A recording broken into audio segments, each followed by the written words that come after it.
This one's brand new. I put an image. I don't know image of it. This is brand new. I'll bring this up here, right here. This is clearly man-made. Clearly, somebody went and made a stone rectangle like this. It's very interesting. If you zoom in, I'm going to zoom in, and you're going to see why this place is even more interesting. You see? Oh, I didn't even how cool notice is that? Huh? It's very clear is that this is some kind of mourning complex. Somebody who died. They're remembering him. They all set up these beautiful stones, wrote on them, remembering him. Tremendous. I have one of the stones over here, secondary inscription. Somebody came and wrote, very thin, lightly inscribed. And so I'll set it up this way. In recent times, there's been a lot of discussion about Allah before Islam, right? The God Allah, who is of course, the name of God in Islam. You know, what is the pre-Islamic context? Because Allah was worshipped in pre-Islamic times. But you know, who was he? We don't have any kind of liturgical text associated with him. We have some very basic prayers. So, for example, we have at Qariyat al-Fawad inscription, a gravestone where some guy wants to protect the grave of his brother. So he invokes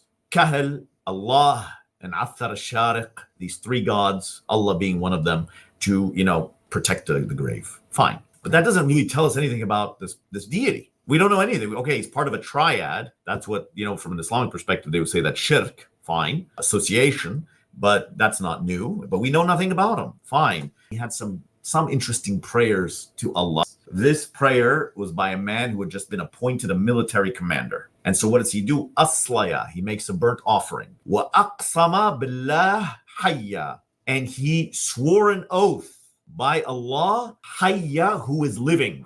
And you're like, whoa, that's nice.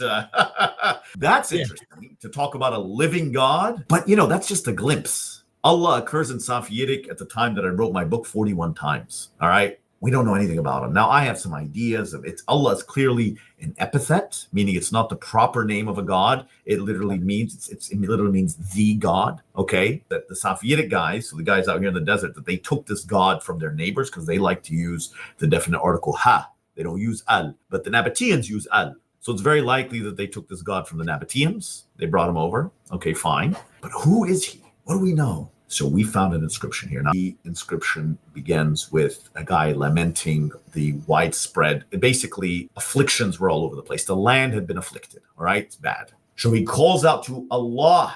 Oh, Allah, Nura. Bestow light, nur. And nur, which is very interesting, is light that's associated with the moon. Okay, so one of the epithets of the moon in Safavidic is na'ir, which is the illuminated one, but using the same word nur, right? Even in the Qur'an, you have to pick up on this. God creates, he makes the sun, وَجَعَلَ الشَّمْسَ ضِيَاءً, he makes the sun ضِيَاء, وَالْقَمَرَ نُورًا, and the moon nur, right? So it's connected with the nur. But of course, also in the Qur'an, Allah, God, is nur as-samawati wal-ard. He is the nur of the heavens and the earth. Okay, right. Which is very interesting. So what you have in this inscription already is sort of an antecedent of Quranic diction, where nur, light, a very abstract thing to be asking for, is associated with Allah. But it even gets better. Our man then says that he made a sacrifice, some kind of sacrifice, in his temple, binya, in his temple. And binya, this word here is actually one of the words used to describe the Kaaba. Now, that's not saying this man went to Mecca. No. What we're saying is that there is a complex of vocabulary here associated with this deity. And then he makes his request. He asks Allah, awahabannahu, and may he bestow upon him hitta, all right, a portion. Fine. But what is the epithet of Allah in this final clause? The epithet of Allah in this final clause is dhu khalaqa, the one who has created. And it's the same verb in the Qur'an used for creation, khalaqa. And what is the basic meaning of this verb? It means to split. So we have, again, now in a pre-Islamic Arabian context, we can see that the creation of the universe belongs to this basic splitting action that we find in all of the other ancient Near Eastern traditions. Exactly. Isn't that amazing? Yeah, you got this in Genesis. What does that tell us, man? This is what's so important. When we encounter these things in the Qur'an in the 7th century, we say, is this the impact of the Hebrew Bible? Right. Or Jewish liturgy on the Quran? Is that the impact of, let's say, the Arabians interacting and taking over from those traditions? And that's why Allah is described in such a way, because he's the monotheistic God, but then having it attested 600 years before the Quran in a completely pagan context. And these Safavidic guys are pagans, man. Right. They are worshiping,